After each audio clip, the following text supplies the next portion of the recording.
Hi, I'm Thakur. Over the last few years, I hope you've been watching my program, The Interview on the Wire.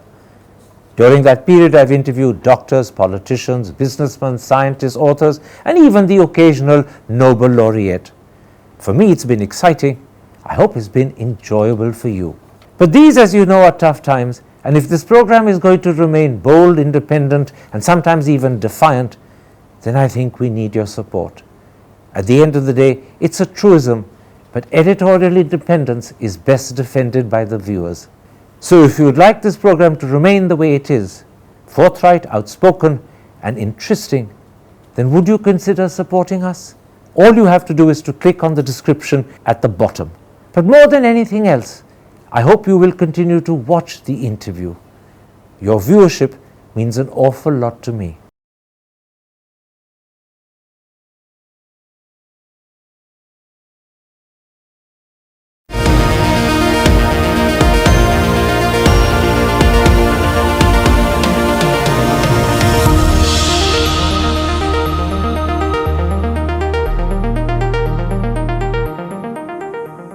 Hello and welcome to a special interview for The Wire.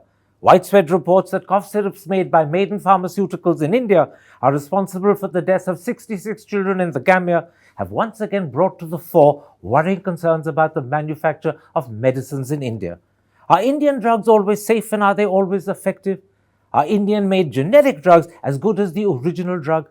And is Indian drug regulation laudable or is it in fact laughable? Those are questions that in fact have been hanging over the manufacture of medicine in India for decades. Earlier this month, a book has been published which seeks to answer them not just convincingly, but comprehensively. Here is the book. It's called The Truth Pill, The Myths of Drug Regulation in India, and its authors Dinesh Thakur and Prashant Reddy are my guests today. Gentlemen, let me start with a couple of general questions before I come to details and specifics. Mr. Thakur, are Indian drugs always safe and are they always effective? You write in your book, India is staring at a tsunami of non-quality drugs circulating in the market. We suspect the total number of patients affected runs into hundreds of thousands, perhaps millions. That clearly suggests the answer is no. Well, thank you first of all for having us. Let's just go by the government's own data. The government maintains a database called XLN, into which there's only 3 states at this point in time that are reporting numbers into it. Over the last decade, these 3 states have reported 7,500 failures of drugs, measured against the standards of quality. 7,500 failures of drugs? And if you add Tamil Nadu's numbers that are not reported, and in 2015-16, the National Drug Regulator did its own survey. If you add those, the number is over 12,000. Now, each of these drugs represents a sample of hundreds and thousands of pills, capsules, syrups, injectables out there. It's astonishing. 12,000 individual medicines that have failed the government's own quality testing. Now, what does it say to you? What it says is that there are lots of people having drugs prescribed by doctors in the belief that they're going to work, and they're either ineffective or worse, in some cases, they're not safe. That's correct. The second general question, Mr. Reddy, is are Indian-made generic drugs, which are cheaper and which most people go for, as good as the original drug? Here, the answer in your book is literally blunt. You write, we think not. And that means millions of people who can only afford generic drugs are actually having ineffective medicine. That's absolutely correct, Mr. Thakur. So there are 2 reasons we say that. The first is the quality regulations for a lot of generics in India has been different from quality standards followed globally. And the second point is the manner in which even those flimsy regulations are enforced varies across Indian states. Some of the better governed states do a better job, some other states don't do anything. And if you speak to any doctor in India, they will tell you that they do not trust all brands of medicine. That is saying something, because even when Prime Minister Modi had announced, if you remember, that he was going to mandate all doctors to write only the generic name of drugs, there were a lot of doctors who protested, because these doctors know from their practical experience that some brands work differently from others. there's something very important what you said. I'll come to the point about regulation in a moment's time. But you pointed out that the regulation or the manner in which generics are manufactured in India is not as good as the way they are manufactured abroad. Yes, that's absolutely correct. If I can give you two examples. One is the test of bioequivalence. In the US, when generics came into the market, the question was, how do you ensure that these generics are as good as the innovator brand and that they are interchangeable? So in that context, the US came out with the test of bioequivalence. And that doesn't exist in India. And I'll come to that in a moment's time as well. But let me pick out something else inherent in what you said. When Mr. Modi says that doctors should prescribe generic drugs, he's clearly unaware of the fact that Indian generic drugs are not as good as the original. And so when doctors prescribe generics, they're actually saying to the patient, because you can't afford the original, you have to make do with a medicine that is less effective and less good. That is inherent in Mr. Modi's advice, isn't it? Yes, so even within generics, there are some generic brands that doctors trust because they've seen them work and others not so. But there's no legal guarantee that they all work the same way. And that's what Mr. Modi doesn't realize. Absolutely. So when Mr. Modi gives this advice, he's doing it in the absence of knowledge of how good or how bad generics are. And it's therefore dangerous advice to give. Absolutely. His own ministry opposed it, in fact. That's Ministry a good of point Health, to make. yeah. Let me, at this point, take a case study as an example to illustrate the huge problem we have. And the case study I'll take is the one that you cite in your own prologue. You talk about an incident that happened in 2019 when 21 children died of a cough syrup containing diethylene glycol. And for the sake of the audience, I'll say that diethylene glycol is an industrial solvent. It is. Used for making antifreeze and brake fluids. And the first thing that shook me when I read about this in your book is that 2019 was not the first time DEG poisoning has happened in India. There have been 5 earlier instances of DEG poisoning since 1972. That's correct. And I take it Maiden Pharmaceuticals is now the 6th. Right. So the first point is this sort of thing keeps happening all the time in India. It does. And unfortunately, we don't seem to be able to learn from, these incidences. It certainly happened in the 70s when it happened in Mumbai, that there was a deeply sort of investigated commission that put together the reasons why it happened, what the lessons we ought to learn. There was a political fallout. The Minister of Health resigned. That was the only instance that I know of that actually did anything in this particular case. But the case. worrying thing is, even though there was an inquiry in the 1970s when DEG poisoning happened for the first time in India, it's happened at least 4 times thereafter. It has, and unfortunately, it speaks very poorly of our regulators and our regulation. I mean, we certainly see outrage when these things happen in the newspapers or the television, but often we essentially seem to forget. So the first point is we've actually established a rather sad and sorry tradition of continual malpractice leading to continual, in this instance, DEG poisoning in drug. It's not the first time. It's happened 6 times at least. Correct. And the reason you say in your book that this happens, and I'm quoting from your book, is Indian pharmaceutical companies quite often fail to test either the raw materials or the final formulation before shipping it to the market. Now, to me as a layman, that is nothing but criminal irresponsibility. Absolutely, you're absolutely right. Because DEG contamination is a known problem since 1937, regulations have been written in such a way that all industrial solvents have to be tested for DEG contamination. And yet they're not being tested in India. Clearly they're not. That's why we're seeing these cases. This is an instance of companies manufacturing drugs that have a particular solvent, knowing that solvent needs to be tested, failing deliberately to test it, either at the raw material stage or at the finished formulation stage. And this, as I said, is criminal irresponsibility. Absolutely. In this particular instance from 2019, the company was Digital Vision. But you point out something even more horrifying about Digital Vision in your book. You say between 2012 and 2019, and I'm quoting you, the company's drugs failed quality testing on 19 occasions in total. Correct. And that's prior to what happened in 2019. Absolutely. Well, clearly, we had excellent reasons to shut down this company rather than allow it to carry on making drugs. Very much so. And there are thousands of small companies like Digital Vision, like Maiden Pharma, that are supplying to RTA2 cities to government procurement programs like the railways, the central government health scheme, Indian Army. And the fact is that despite 19 instances, the drug regulator still continues to allow them to manufacture. That is criminal. But you're saying something that's really worrying. Digital Vision is not unique. It's not a solitary example. There are many such companies. That's correct. And they're supplying drugs to the government health scheme and to the Indian Army. That is correct. There is a CIG report that says that 1 in 4 medicines procured by Indian Army is substandard. 1 in 4, 25% of medicines procured by the Army Indian Army is are substandard. non-quality standard drugs. Correct. That is horrifying. It is. Now, in this instance, Mr. Reddy, we're going back to Digital Vision.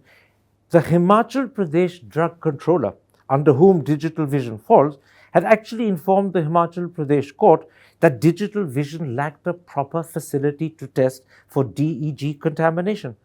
Doesn't that mean that Digital Vision was making a cough syrup that it simply was ill-equipped to make? It didn't have the necessary equipment, yet it went ahead and began making it. Absolutely, and this was something that should have come up in the yearly inspections that drug inspectors are supposed to do of the manufacturing facility to ensure that good manufacturing practices are adhered to. Now, we are unable to access those inspection reports because the government doesn't release them publicly. But the question to be asked here is, why did the Himachal Pradesh drug controller not catch this during the yearly inspections or even after the 19 instances where other states informed the drug controller that this company's drugs were failing testing? Let's pick up on that point because, in fact, the Himachal Pradesh drug controller had 19 prior instances when, in fact, over a 10-year period, drugs made by Digital Vision had failed quality testing. That's correct. So this drug controller had 19 occasions or opportunities to inspect the facilities of Digital Vision. Either the drug controller failed to do so, or he did it so ineptly and so poorly that he didn't detect the absence of critical equipment. It can only be one or the other. That's correct. And unfortunately, the outcome of this is 66 children in Gambia. If something had been done at that point in time to send a strong message that this kind of poisoning of children wouldn't be tolerated, things would be different. Now, the question here is, why does a drug regulator in Himachal turn a blind eye to 19 such instances, knowing fully well that there are tragic consequences for this kind of medicine? Absolutely, and that is the key issue that I want to go into. Your conclusion in your book, Mr. Reddy, and I'm quoting, in an ideal scenario, the lack of quality control equipment to test for DEG poisoning should have been spotted during these inspections, leading to an immediate cancellation of the company's manufacturing license. That didn't happen. So clearly, before we go into details, we now know that the system of regulation simply doesn't work. Absolutely true, which is why those deaths happen and they cancel the license after the deaths took place. Digital Vision lost his license only after those 12 children died in Jammu. I'll go into the question of regulation in a moment's time, but the conclusion has already been reached. Digital Vision proves that the drug regulator, the Himachal drug regulator, had 19 opportunities to inspect. If he had inspected and done so properly, he would have detected the absence of critical equipment and prevented what happened in 2019. That's correct. But he either didn't check effectively, or perhaps he didn't bother to inspect at all.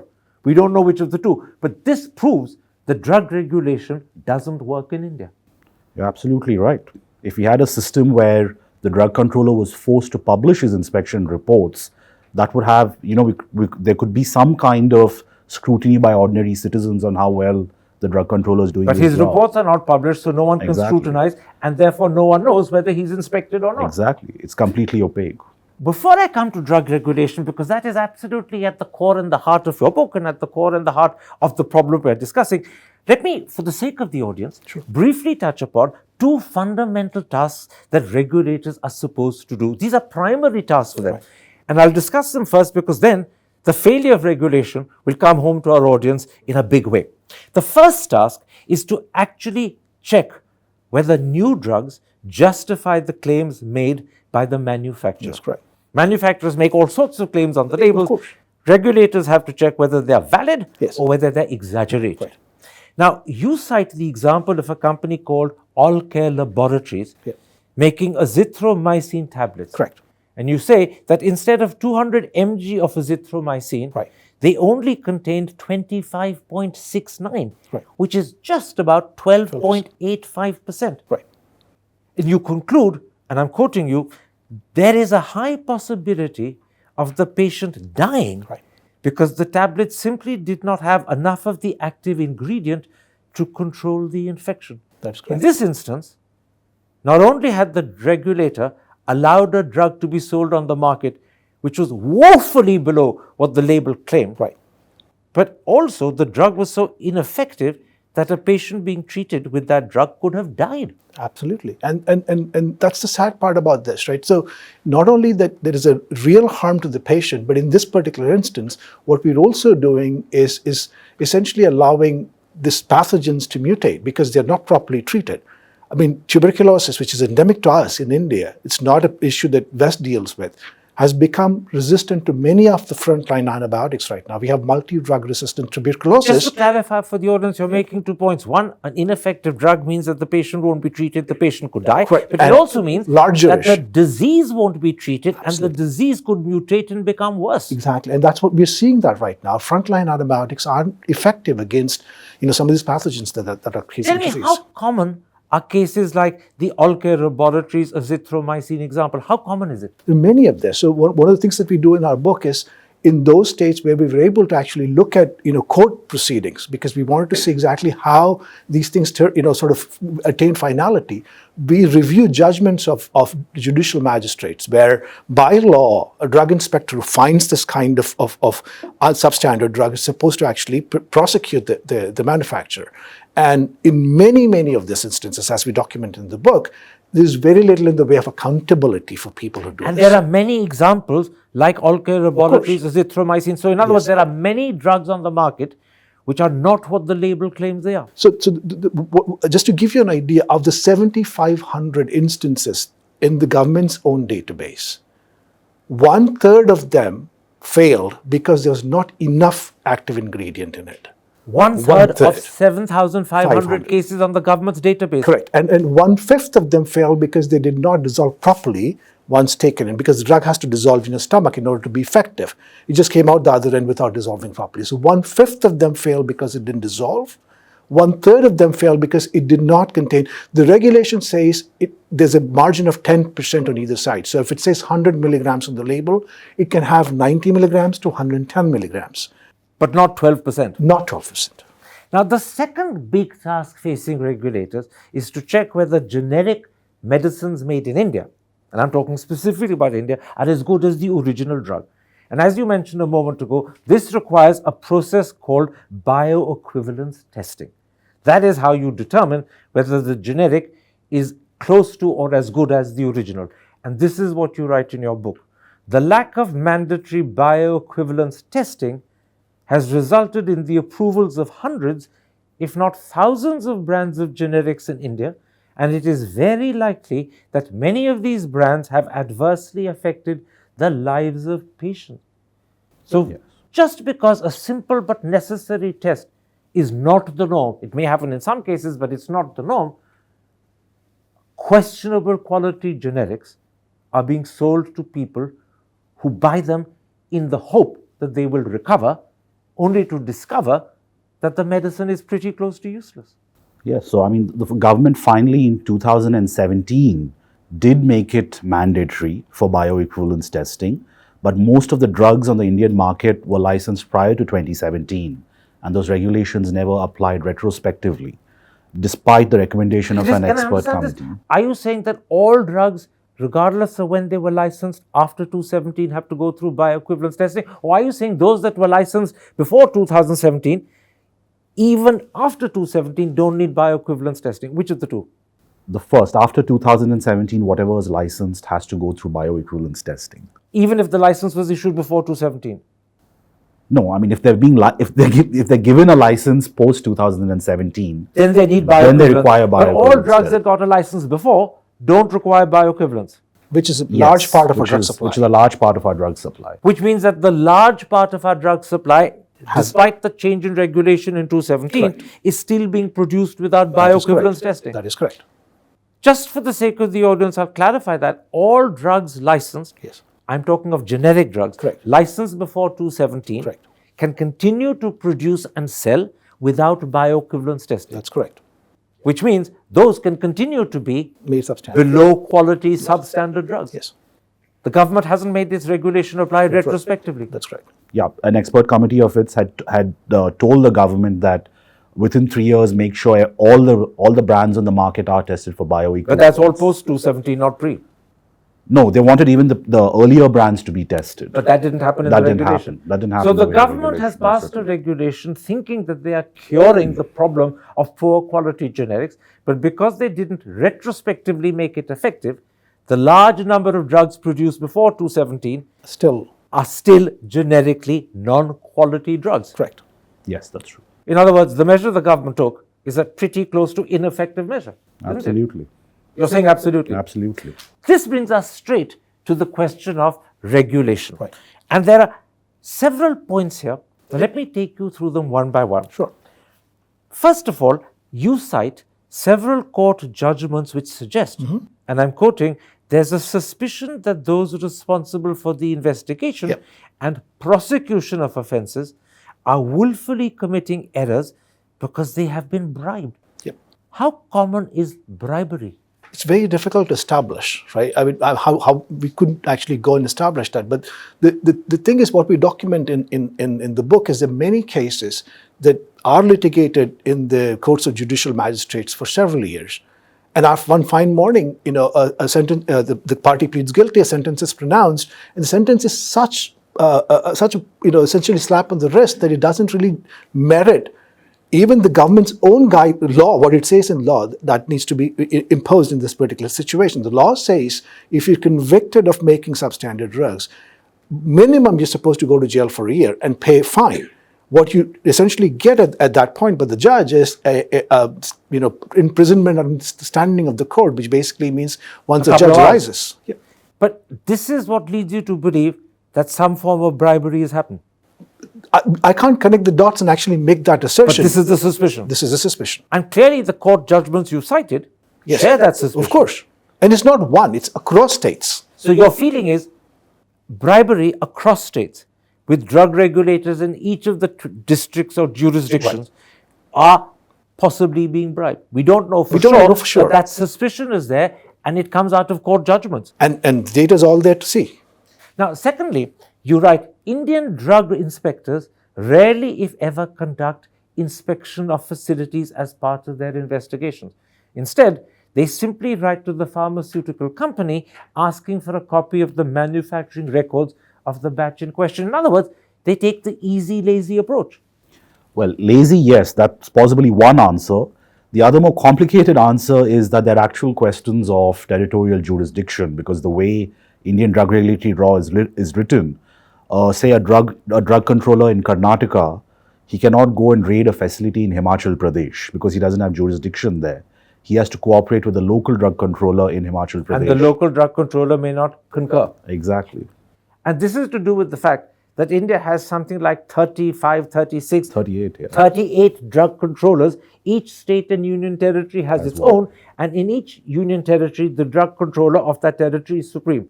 Yes. So if a discrepancy in the quality of the drug is discovered in Karnataka, Yeah. but the drug is made in Himachal Pradesh, the drug controller who has to do the inspection is the Himachal one, not the Karnataka. Karnataka may inform Himachal, but Himachal may choose not to act because they want to protect their so-called good name. Absolutely. And the government knows this. This has come up in multiple reports since 1954, that we need to fix the system because there are too many people, too many pharma companies, bad actors slipping through the cracks. Because the only And thing... the cracks are actually a result of the design of the system. If you have 38 different drug controllers, each supreme in his jurisdiction, then quite clearly, if a discrepancy or a non-quality drug is discovered in jurisdiction A, but the drug is made in B, there's no guarantee the drug controller of B will take action. Exactly. Absolutely. I mean, we've seen this with well-governed states like Tamil Nadu and Karnataka, who do a pretty good job. on drug regulation. They just can't stop the flood of substandard drugs from Himachal Pradesh because they don't have any powers. India is one market. I mean, a drug made in Himachal Pradesh, whose incentives, the drug control's incentives are very different. They want the industry to flourish there because it's an excise-free zone. It's the largest manufacturing base. If I read your book correctly, Himachal Pradesh wants to set itself up as a hub of manufacturing drugs. But the sad part is that the same state, its own drug testing facilities are so poorly equipped that they can't even test the kind of, if Karnataka actually makes a complaint, they can't even test the drugs that are made in their own state and their own jurisdiction. So what you're saying to me is that a state like Himachal Pradesh that wants to create itself as the drug hub of India actually has some of the poorest facilities for doing so. It does. It's ill-equipped to meet its own ambition. It does. Now, even after a poor quality drug is identified and discovered by the drug controller, prosecution very rarely seems to happen. You point out in your book that the guidelines set by the Drugs Consultative Committee actually discourage prosecution. You write, it is stunning that the Drug Consultative Committee guidelines do not advise vigorous mandatory prosecutions in all cases of grossly substandard drugs. Correct. And as a result, you cite the example of Gujarat. Yes. Between 2016 and 2021, of the 1,617 drugs found to be of not standard quality, 4%. prosecution only happened in 4% of cases. And Gujarat is not unique. This repeats itself in Maharashtra, repeats in Tamil Nadu. This is just basically the same pattern. That the guidelines that are framed by the Drug Consultative Committee, whose membership is basically the representatives of state drug regulators, they have systematically undercut the intention of the Parliament and the bare reading of the law to insert, advice like judiciously prosecute, basically tying the hands of the drug inspectors. But prosecution is the one way in which you can ensure that an errant drug company rectifies itself and produces better drugs. But if you don't prosecute an errant company, even after proving that the drug they make is ineffective or worse, unsafe, then you're actually giving them a pass. You're letting them off the hook. Unfortunately, that's the sad reality that we live in. Let me quote what I think is your conclusion about this particular point in your book. You say, the DCC, that's the Drug Consultative Committee, blatantly places the interests of the pharmaceutical companies over and above the public health requirement of the people of India. In other words, you and I, as patients when we are ill, who need medicine don't count. Companies that sell bad medicine, endanger our lives, are the ones that get protected. Absolutely. I mean, and this has been a historic problem. Even a parliamentary standing committee on health noted with shock that the mission statement of the CDSCO was written in such a way that they placed the pharmaceutical industry's growth as one of their main objectives. Most drug regulators around the world place protecting patient health as the centerpiece of their mission. And after the Parliamentary Standing Committee brought it up, they changed the mission statement, but that's reflective of a larger systematic problem where the drug regulator has been captured. It is serving the interests of the pharmaceutical industry and not protecting patient health. Now, in fact, Mr. Thakur, the situation is even worse, and it's hard to believe that things could get worse than what we've already discussed, but they do. Even in the few cases when prosecution happens, the sentence handed down by court, and you quote it in your book, is simple imprisonment till the rising of the court. In layman's language, that means that you're imprisoned for 3 or 4 hours till the judge gets up at the end of the day. That's no punishment at all. It is. And again, in your book, you quote the example of Karnataka, where out of 285 cases of conviction, this was the sentence in 248. In other words, in 87% of cases of conviction, the punishment given was 3 hours of jail, effectively. Not even spent in jail, by the way. You sit in the corner of the court. You don't even go to jail. And some paltry monetary fine, like 20,000 or 50,000 rupees. Which is nothing for a drug company. Of course not. So, we've identified 2 sets of problems when it comes to prosecution. One, the DCC guidelines seem to discourage prosecution. And second, when prosecution does happen, in many, many cases, 87% to take the Karnataka example, the actual punishment is effectively 3 hours of jail, which are spent not in jail, but sitting in the corner of the court, and a nominal fine. Unfortunately, it seems like the magistrates are interpreting the law very differently than the intent with which it was written. Now, this is an instance not of drug regulators letting us down. We've had lots of examples of that earlier, but this is an instance of judges letting the country down. Unfortunately, it's true. That's what the data says. And you know, what compounds all of this, Mr. Reddy, is the fact that, and I'm quoting from your book, India still lacks a robust law on recalling non-standard quality drugs. You point out in your book that this is an issue that was raised 46 years ago, but even today, nothing has been done about it. Yes, so in 1976, a health secretary at one of these DCC meetings had flagged the issue, saying that, when a drug fails quality testing in one state, we withdraw it in that state and we realize it's being sold in another state. And this is one of the major public health issues, because when you find a batch, or when you test a sample of drugs, say, and it's found to be contaminated with bacterial endotoxins or glass particles, you definitely want to withdraw all those drugs from the market.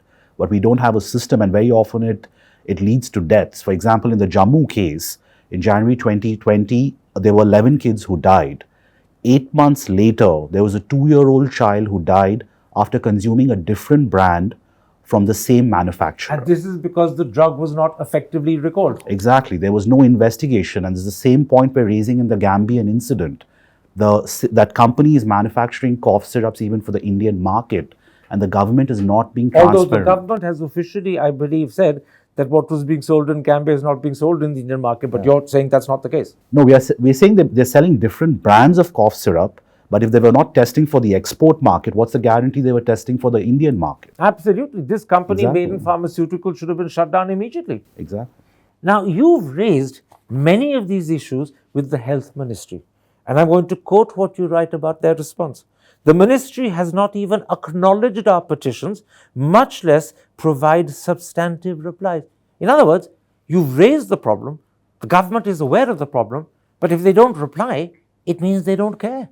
Unfortunately, this is the first time that we heard from the ministry, the drug regulator, and that was the threat letter that we got like day before yesterday on Saturday. That was the first time. Just for the sake of the audience, I want to explain. You're talking about an interview you gave to India Today, specifically about the Maiden Pharmaceuticals, where you made certain comments about drug regulation in India, but related specifically to Maiden Pharmaceuticals and the Gambia story, not your book. Not my book. And you got a legal notice. Correct. And that was the first time, unfortunately, after many, many petitions, that the first time that I've heard back from the ministry. So the only time the government has actually bothered to respond to your petitions is when they wanted to send you a legal notice in connection with issues you raised in an India Today interview, specifically to do with the Gambia story. Correct. But all the other petitions, Yes, where you've made them aware of failing regulation and how you're endangering lives and how medicines that are being produced are ineffective and not safe, to those petitions, there has been no reply. So there was one instance where there was a gentleman, a bureaucrat named K.L. Sharma, who I'd met. He tried to institute some procedures and corrective actions, but he, in his last year of employment, he was shunted out of the ministry and made the chairperson of National Commission of Women. And that was the end of that. That was the end of that. I suppose what I'm about to quote is one of your conclusions. You write in your book, pharmaceutical companies found often guilty of manufacturing non-standard quality drugs seldom face any material punishment for a crime that could seriously hurt or kill people. If that's true, and I'm sure it is, that really shows up what we call good governance in India. Absolutely. Like we just discussed, the sentences in most of these cases are simple imprisonment till the rising of the court. The fines are quite light. And this is if the case actually goes to prosecution. In most cases, these cases are never even prosecuted. So where exactly is the stick for the pharmaceutical industry to get into line? In fact, there is no stick. There is absolutely no stick. What there is instead seems to be a helping hand to help companies that have got into problems avoiding punishment. Absolutely. I suppose this is a corollary to your conclusion. And again, I'm quoting from your book. Right. It is obvious that a number of Indian pharmaceutical manufacturing facilities are completely flouting quality and process control procedures. Right. And the worst bit is they're getting away with it. They are. That's what the government's own data says. If you just look at that excellent database, 3 states reporting failed drugs, 7,500. Can you name those states? Gujarat, Maharashtra, and Kerala.